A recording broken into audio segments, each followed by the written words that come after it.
Hey there, my name's Fernando, and I'm a technical marketing manager here at GitLab. And this is the second part of the video series where I go over the demos for security and compliance using GitLab. So the first part explained all the different compliance features that are available. In this session, we're going to go over how to actually set this up and use them within your environment. So what you can do is you can go to gitlab.com/gitlab-de, which is developer evangelism, and that's where all the projects for developer evangelism and technical marketing are held in GitLab. Then you go to the tutorials section, and then you go to the security and governance section. So these are groups, and within these groups, we're going to have three different groups that we cover. So there's going to be DevSecOps, which has the artifact attestation, and it has the simple vulnerable nodes complete DevSecOps. So it goes over every single thing for DevSecOps that's available. And this is going to be the main demo that has the majority of the tools. There's also going to be the compliance frameworks demo that you can use to showcase how to achieve separation of duties using compliance frameworks. So I'll get started with this one.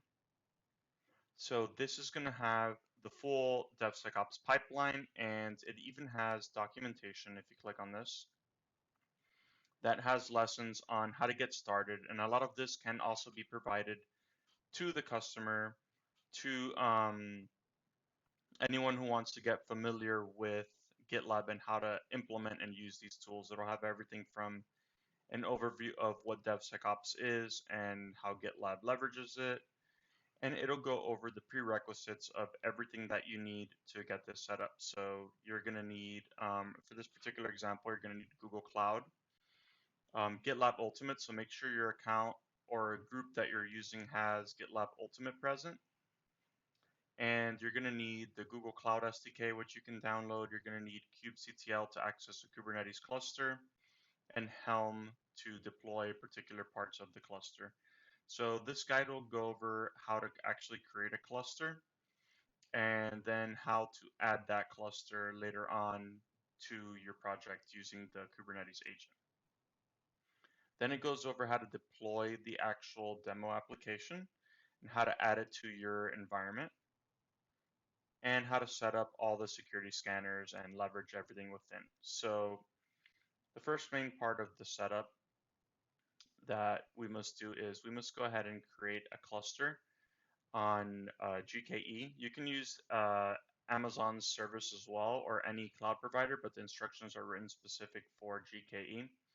So you would create a cluster, you would configure it, give it a name, make sure that the actual type of node being used is a medium to support everything that we're adding, and make sure that within networking that you enable the Kubernetes network policy if you want to leverage GitOps and create network policies with GitOps, which is a later part of the tutorial. So once you do that, you click create. And I already have one just for the, just to not take time, I created one called the sales demo cluster. And I'm going to go ahead and connect to this. I can open up my terminal. And if I do kubectl get namespace, I can see all the namespaces that are there. Kubectl get pods dash n. Let's do kube system. And you can see that everything's running and has been deployed. We also have Calico running, which allows us to add network policies. So once we have all that done, then what we need to do is we can go to our own user. So go to gitlab.com and we'll go to my own workspace, my personal projects. I'll create a new project. And what I'm going to do is I'm going to import a project by repository by URL.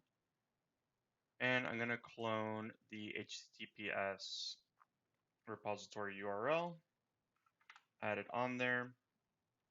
The information, you can fill it out however you like.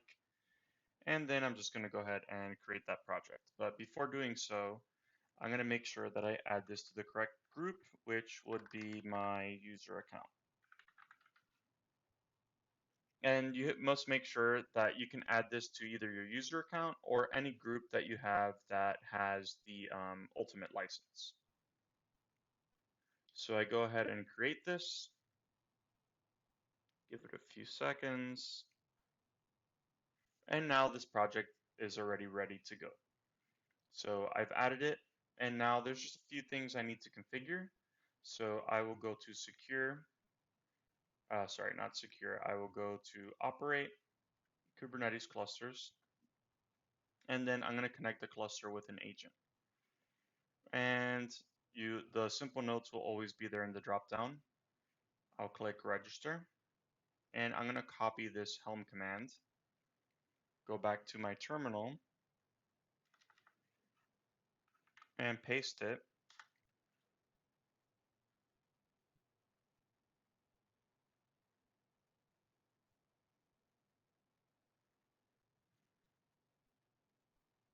And now I have the Kubernetes cluster available, Kubernetes agent available to use within my project. So this will automatically allow me to perform kubectl commands within the GitLab CI/CD process within the pipeline.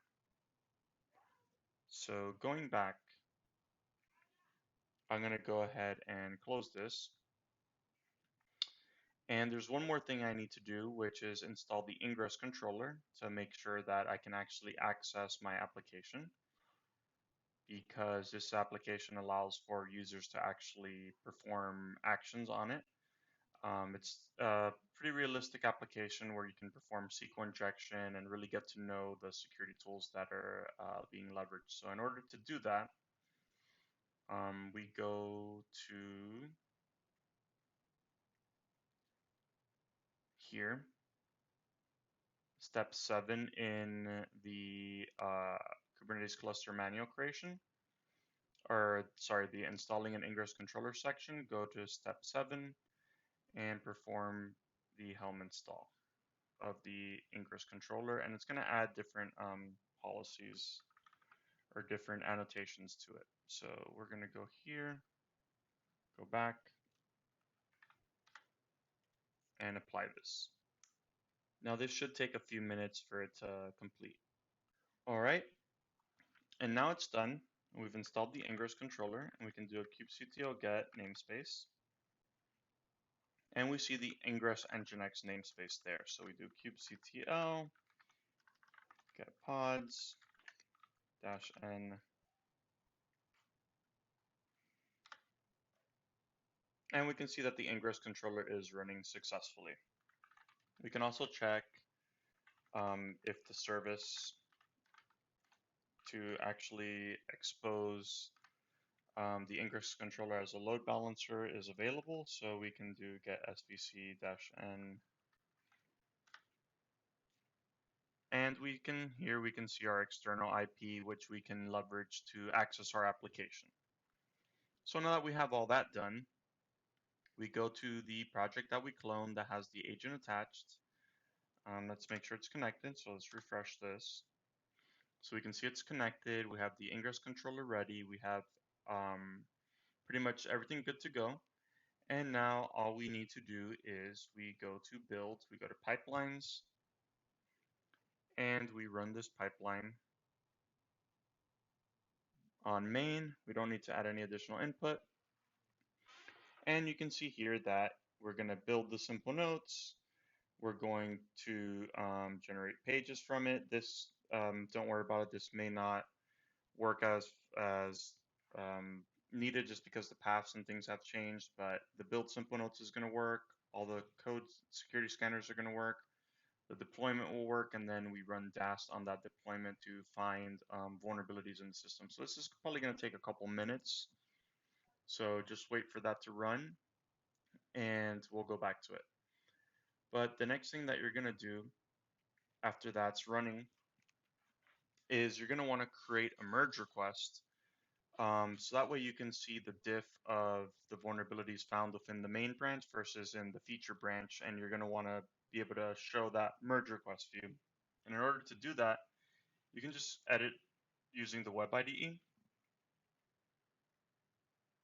And what you can do here is you can go ahead and actually perform edits, and the edits that you want to do, you can see in the main project, you go to code and merge requests, and you can see that there's a tutorial MR introduced vulnerabilities to test security scanners.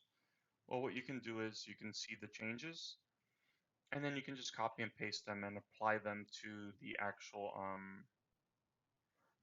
file. So for example, in the Docker file, this is the change. So Python 3.9 Bullseye is one that has vulnerabilities. I changed it from the most current one to an older one that has vulnerabilities. So what I can do here is go to the Docker file and go ahead and change that. And I do the same with all the other additional files. And then what I can do is I can go here to source control. And instead of committing it to main, I'm going to go ahead and commit that to a new branch. I can call it whatever I want and press enter. And from there, I can go ahead and create the merge request that has the vulnerabilities. I can, add different metadata, description, whatever it is that I need, and just go ahead and create that merge request.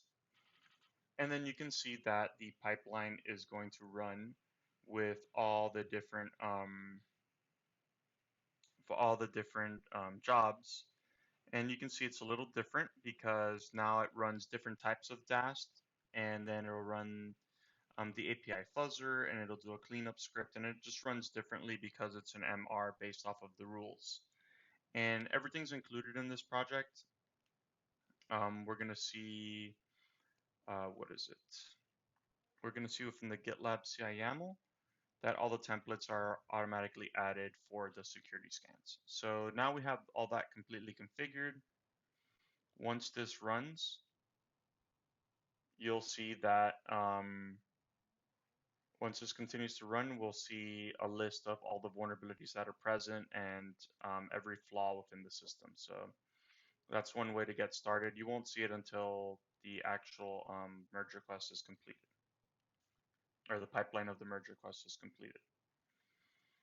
And then you should, before even setting any of that up, you should run through all the documentation and instructions. So there's clear instructions as to when to follow these processes.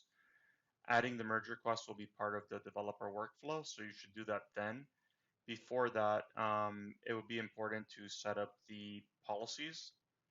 So you can set up the different scan result policies and the scan execution policies for your project, and all this is going to be available in a more detailed video that we release for marketing, but all the information is currently here, and it's very easy to set up. So once you just have everything on your own infrastructure, you can just follow the guide to set everything else up. But essentially all you need to do is really set up the policies and the different rules that are within the settings, and that's done by just going to secure policies, and here you can add a new policy, and you can add the scan result and scan execution policies, suit them to your needs, to what you want to showcase to the customer, and go from there.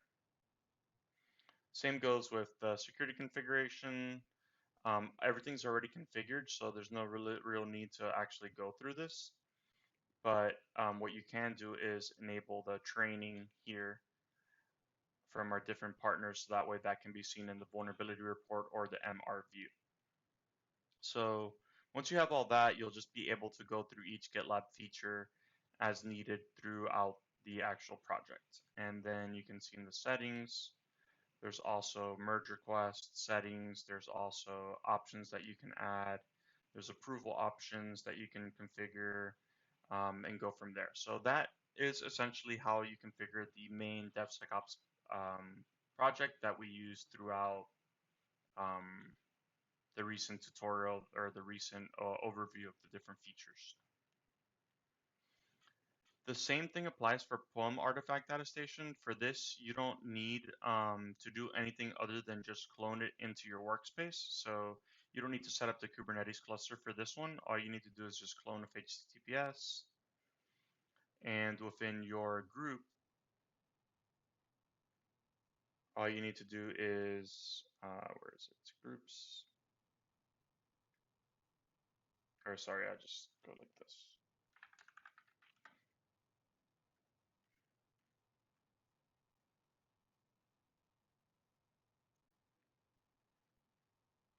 So all you need to do to add this is just go to github.com slash, or just go to github.com actually, go to your personal projects, add a new one, import the project repository by URL, paste that in there, public, and just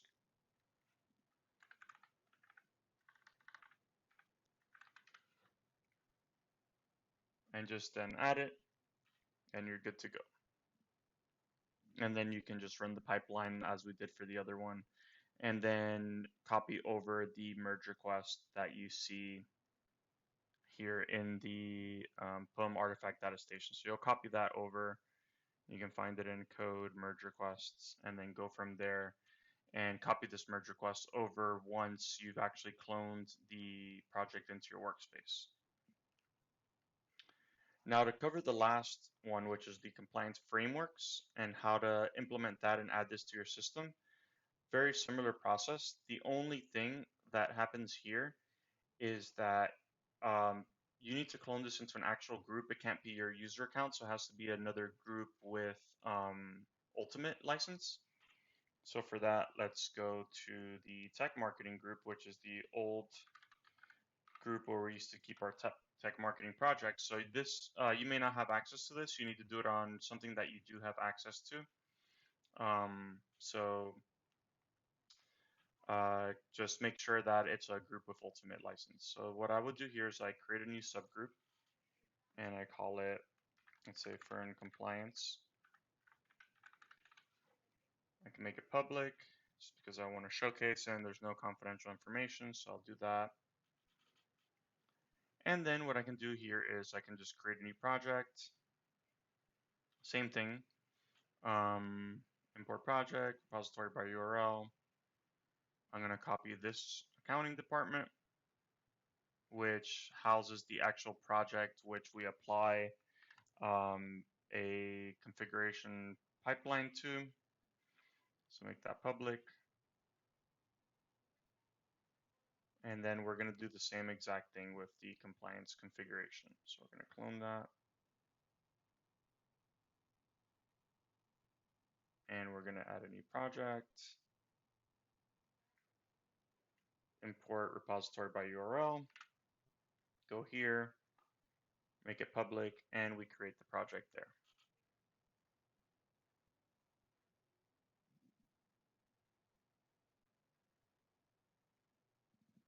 So now with this project being in our space, what we have to do now is just make one small change, which is go to the SOC 2 compliance YAML and just change the path of where we apply the configuration items. So what we do is we just edit this, just edit a single file. And this is the compliance configurations project, which is the one that we're in right now. So let's just copy this.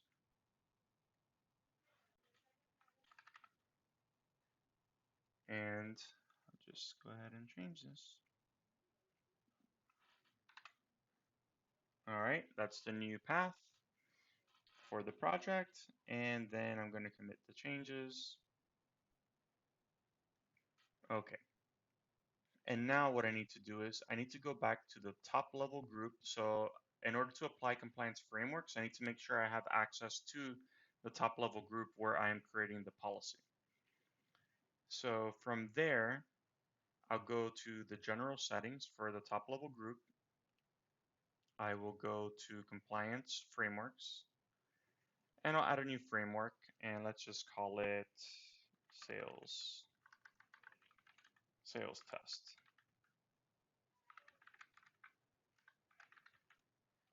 Okay, we can give it a description, which is displayed when you hover over it. And then we must follow this format of what file to run. So the way that this format runs is we need to give it the path, the file name, and the project name of the file that's going to run. So that's going to be this file right here. So what I'm going to do is I'm going to copy this right here.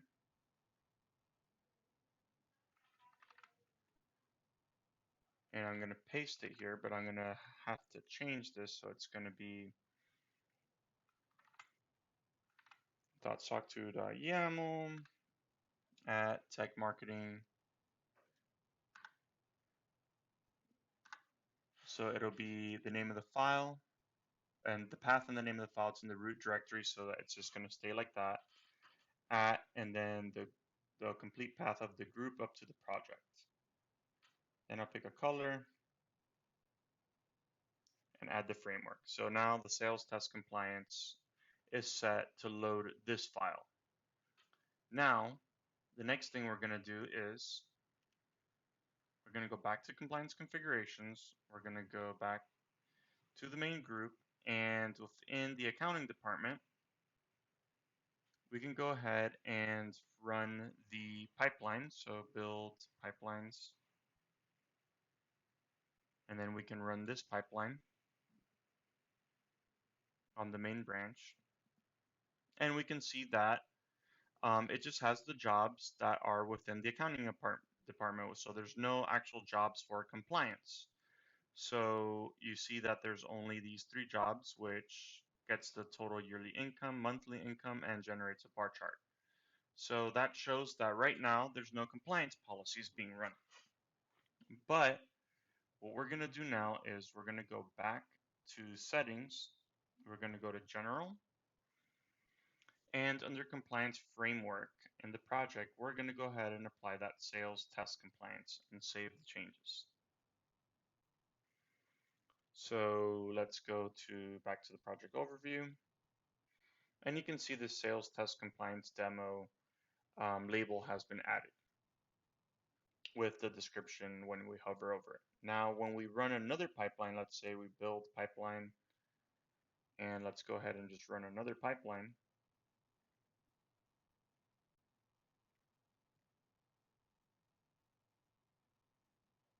We can see that there's more checks running now. So there's the SOC 2 compliance check, there's the ones that we saw previously, and there's secret detection and SEMGREP SAST. So what we see is happening here is that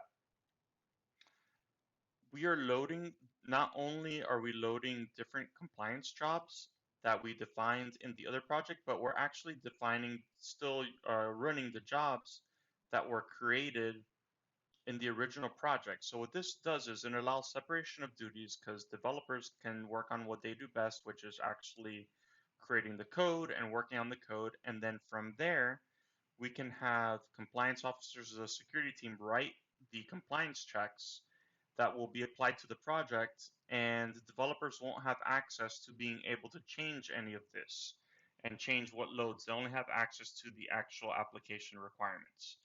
And that's because you can have separate permissions for each of these projects. So that is how you set up the compliance framework. That's how you set up the DevSecOps projects, and you go from there. Now, stay tuned. We're going to create lots more content around this and how to use it in a more detailed manner. But for now, this is what you need to get started. And if I go back to my regular project, if I go back to myself, and I look at my simple vulnerable notes, if I check when the pipelines have completed running, so if I go to, let's go to merge request, they should be kind of done by now.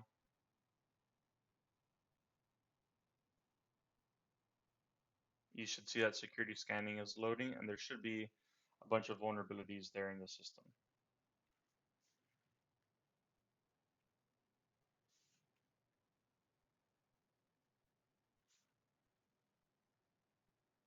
And then you can triage and go through this.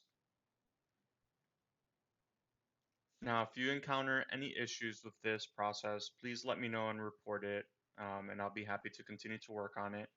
And we're still finalizing all these details, so we'll have a more refined application with more refined tutorials coming soon. So stay tuned. Thank you very much.